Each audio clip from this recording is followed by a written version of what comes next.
This is me, welcome to MS tutorials. आज हम लोग जो है 2020 और 2021 का सैम्पल पेपर सॉल्व करने वाले हैं मैथ का। इस वजह से मैं सैम्पल पेपर सॉल्व कराने जा रहा हूं ताकि आप लोगों को चीज़ें समझ में आए कि एक्चुअली में पेपर आते कैसे हैं।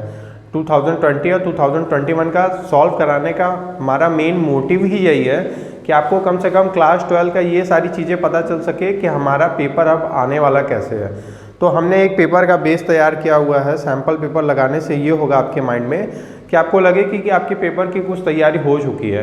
तो आपने अभी तक जितना पढ़ा है या जितना नहीं पढ़ा है उससे कोई मतलब नहीं है। आप इस समय हमारे साथ होइए, आपने जितना भी सिलेबस कंप्लीट किया है उन सारी चीज़ों को आप भूल जाइए कि आपने क्या पढ़ रखा है और क्या नहीं पढ़ रखा है। अब बस सिर्फ और सिर्फ इस बात पे ध्यान दीजिए कि अब आपको पढ़ना क्या है। अब आपको सिर्फ और सिर्फ सैम्पल पेपर पढ़ना है क्योंकि टाइम अब ख़त्म होने जा रहा है। तो हम सैम्पल पेपर एक कोशिश करते हैं कि ज़्यादा से ज़्यादा सैम्पल पेपर आप लोगों को लगवाऊं ताकि आप लोगों का जो क्वेश्चन का माइंडसेट हो सके वो एकदम क्रिस्टल और क्लियर रह सके। तो चलिए हमारे साथ क्वेश्चन को देखते हैं। फर्स्ट क्वेश्चन हमारे सामने एनसीईआरटी का ये रहा, check whether the function R to R defined F X is equal to X cube is 1 और नॉट। हमें ये बताना है कि जो हमारा फंक्शन है रियल टू रियल में वो X cube F X is equal to X cube दिया है वो 1 है कि नहीं है, ये हमें बताना है। तो ध्यान दीजिएगा हमें सॉल्व कराना कैसे है, मतलब सॉल्व करना कैसे है। F X is equal to X cube, x1 और x2 आर में बिलोंग करता है। तो क्या करिए F x1 is equal to F x2 अगर इक्वल करेंगे तो x1 और x2 भी हमको इक्वल प्रूफ करना होगा। तो एफ x1 की वैल्यू कितनी है, एफ x1 निकालेंगे यहाँ से तो x1 क्यूब हो जाएगा, एफ x2 यहाँ से निकालेंगे तो F x2 is equal to X cube हो जाएगा। अब अगर एफ x1 और एफ x2 क्लियर है तो यहाँ पे x1 cube is equal to x2 cube हो जाएगा। और मैक्सिमम बच्चे गलती यहीं पे करते हैं, ध्यान दीजिएगा इस बात को, गलती हमसे यहीं पे होती है कि हम क्यूब से क्यूब को कैंसिल आउट कर देते हैं, जो कि बिल्कुल भी नहीं करना है।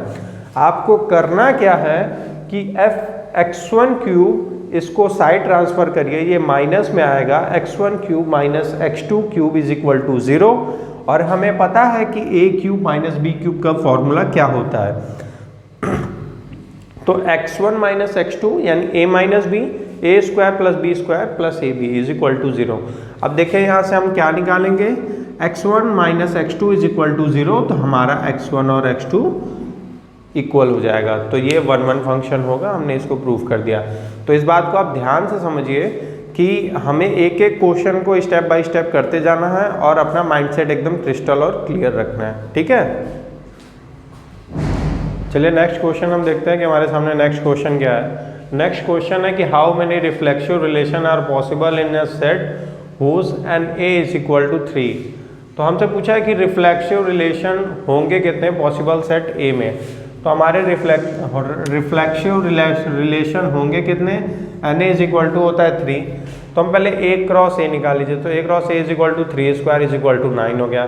अब याद करिएगा कि अगर रख लीजिएगा इस बात को हमारी नोट करके कि अगर नंबर ऑफ रिफ्लेक्सिव रिलेशन आपसे पूछे तो आप इस फॉर्मूले को याद रखिएगा जो कि होता है 2n स्क्वायर माइनस n। तो n की जगह पुट कर दीजिएगा 3, तो अब 3 स्क्वायर माइनस 3 यानी 9 माइनस 3 इज इक्वल टू 2 की पावर 6।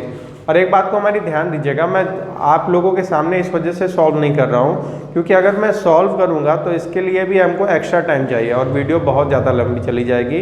तो मेरा सोचना ये है कि मैं ज़्यादा से ज़्यादा क्वेश्चन आप लोगों को प्रोवाइडेड कर सकूँ कम टाइम में। तो इस बात को ध्यान दीजिएगा और बहुत ही ईमानदारी के साथ आप इस पेपर को सॉल्व करने के बाद एक बार खुद से भी सॉल्व करिएगा कि आप कितने % आपको आ रहा है और कितना % नहीं आ रहा है, ठीक है। चलिए ओके, चलिए अब हम नेक्स्ट क्वेश्चन देखते हैं। हमारा नेक्स्ट क्वेश्चन ये है कि a relation R in the set of real number R defined as R is equal to A comma B root A is equal to B is a function और not. हमें ये बताना है कि हमारे सामने जो दिया हुआ है function root A is equal to B, ये फंक्शन है कि नहीं है, ठीक है। अब फंक्शन है कि नहीं ये पता लगाने के लिए हम क्या करेंगे, R is equal to A comma B root A is equal to B, A comma B real number में बिलोंग करता है। लेकिन आप ध्यान दीजिएगा कि ए की सारी वैल्यू बी मतलब ए जो है वो बी के इक्वल होना चाहिए चाहे किसी भी कंडीशन में। लेकिन आप एक बात ध्यान दीजिएगा कि आप माइनस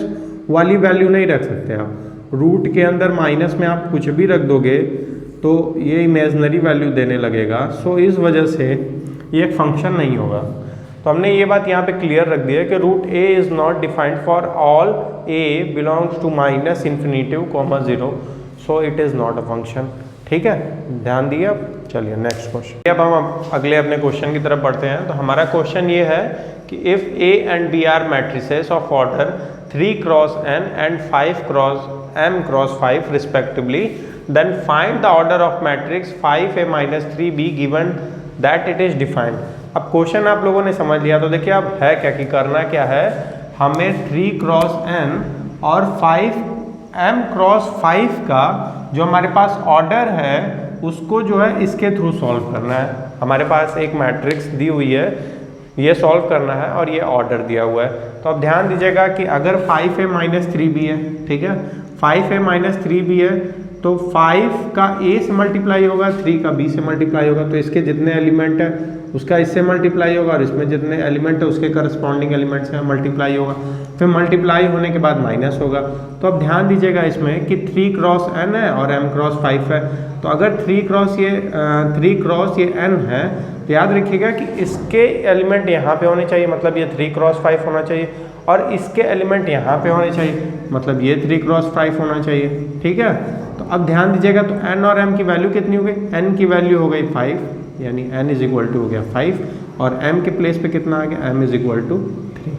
फिर से एक बात थोड़ा सा समझ लीजिए, n की वैल्यू हो गई 5 और m की वैल्यू हो गई 3।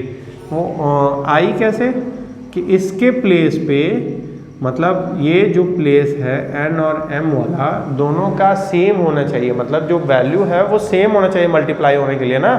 उसी वजह से इसके बिया पे n इज इक्वल टू 5 और m इज इक्वल टू 3 आ गया। ठीक है, चलिए अब हम अपने नेक्स्ट क्वेश्चन की तरफ बढ़ते हैं। तो हमारा नेक्स्ट क्वेश्चन ये है कि find the value of a square where a is 2 cross 2 matrix whose element are given by aij is equal to 1 if I is equal to not j और 0 if I is equal to j। अब इस बात को ध्यान दीजिएगा, हमें a square की value बतानी है और a की मैट्रिक्स कितनी होनी चाहिए, 2 क्रॉस 2 की। तो अगर a is equal to a11 a12 a21 और a21 और a22 है तो हमसे बोला है 2 क्रॉस 2 की मैट्रिक्स, हमने 2 क्रॉस 2 की मैट्रिक्स बना ली। अब एक चीज़ को ध्यान दीजिए, यहाँ पे मोस्ट इंपॉर्टेंट बात ये समझने वाली है इस क्वेश्चन में कि अगर i इज इक्वल टू जे नहीं है तो वहाँ पे एलिमेंट कितना होगा 1, और i is equal to j है वहाँ पे एलिमेंट कितना होगा 0। अब देखिए यहाँ पे, तो यहाँ पे क्या है, i not equal to j, i not equal to j, i not equal to j. अगर i not equal to j है तो वहाँ पे वैल्यू कितनी है 1 1 हमने रख दी, और i is equal to j है यानी 1 1 और 2 2, तो वहाँ पे वैल्यू कितनी होगी 0 और 0। ठीक है, क्लियर। अब ये a स्क्वायर की वैल्यू में निकाले थे, a हमने निकाल दिया, दोनों को आपस में मल्टीप्लाई कर दीजिए, रो को कॉलम से मल्टीप्लाई कर दिया। अगर रो को कॉलम से मल्टीप्लाई कर देंगे तो 1 0 0 1, ये हमारा कौन सी मैट्रिक्स हो जाएगा, आइडेंटिटी मैट्रिक्स। क्लियर है। चलिए अब हम लोग अपने नेक्स्ट क्वेश्चन की तरफ बढ़ते हैं। तो हमारा नेक्स्ट क्वेश्चन ये है कि given that A is a square matrix of order 3 cross 3। एक स्क्वायर मैट्रिक्स है जिसका ऑर्डर 3 क्रॉस 3 का है। अगर मॉड ए की वैल्यू -4 है, फाइंड एडजॉइंट ए। अब देखिए हमें एडजॉइंट ए निकालना है, ठीक है। तो अगर एडजॉइंट ए निकालना है तो हमें एडजॉइंट ए का फॉर्मूला पता होना चाहिए, ये वाला, अदरवाइज आपसे क्वेश्चन ये वाला लगेगा नहीं। ठीक है, तो क्वेश्चन आपको ये पता हो गया, फॉर्मूला आपको ये पता हो गया। A is adjoint A is equal to कितने का ऑर्डर 3 क्रॉस 3 का, तो यहाँ I3 हो गया। अब ये I3 हो गया तो I3 हो गया, ठीक है। दोनों साइड मॉड ले लीजिए, आप दोनों साइड आपने मॉड ले रखा। अब मॉड ले लिया तो अगर मॉड ए का इसमें मल्टीप्लाई कर देंगे तो ये हमारा a³ बन जाएगा। अगर ये a³ बन गया तो दोनों साइड से एक एक वैल्यू काट दीजिए, तो एडजॉइंट ए की वैल्यू कितनी आ गई, मॉड ऑफ ए स्क्वायर, और मॉड ऑफ ए स्क्वायर की वैल्यू दे रखी है -4 का स्क्वायर कर दीजिए, ये आपका 16 हो जाएगा। क्लियर है। चलिए नेक्स्ट क्वेश्चन। चलिए बच्चों अब हम अपने नेक्स्ट क्वेश्चन की तरफ बढ़ते हैं। तो हमारा नेक्स्ट क्वेश्चन ये है कि let A is equal to एक एलिमेंट है aij be the square matrix of 3 order 3 and mod of A is equal to -7, find the value this. हमको इसकी वैल्यू बतानी है, ठीक है, where A I Z is the cofactor of the A I Z, ठीक है।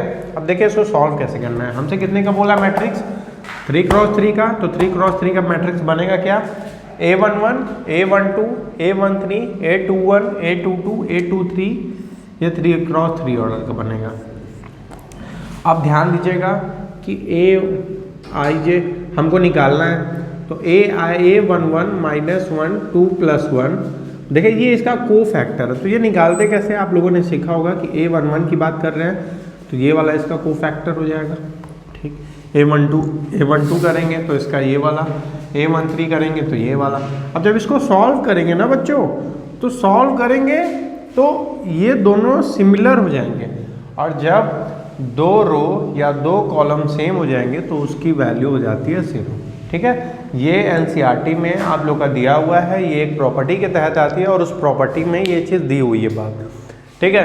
तो अब ये कॉलम हो गया इज इक्वल टू 0, क्लियर है। चलिए नेक्स्ट क्वेश्चन, चलिए अब हम अपने नेक्स्ट क्वेश्चन की तरफ बढ़ते हैं। तो हमारा नेक्स्ट क्वेश्चन ये है कि इंटीग्रेशन e की power x 1 - cot x + cosec square x dx, अब इसको इंटीग्रेट करना है।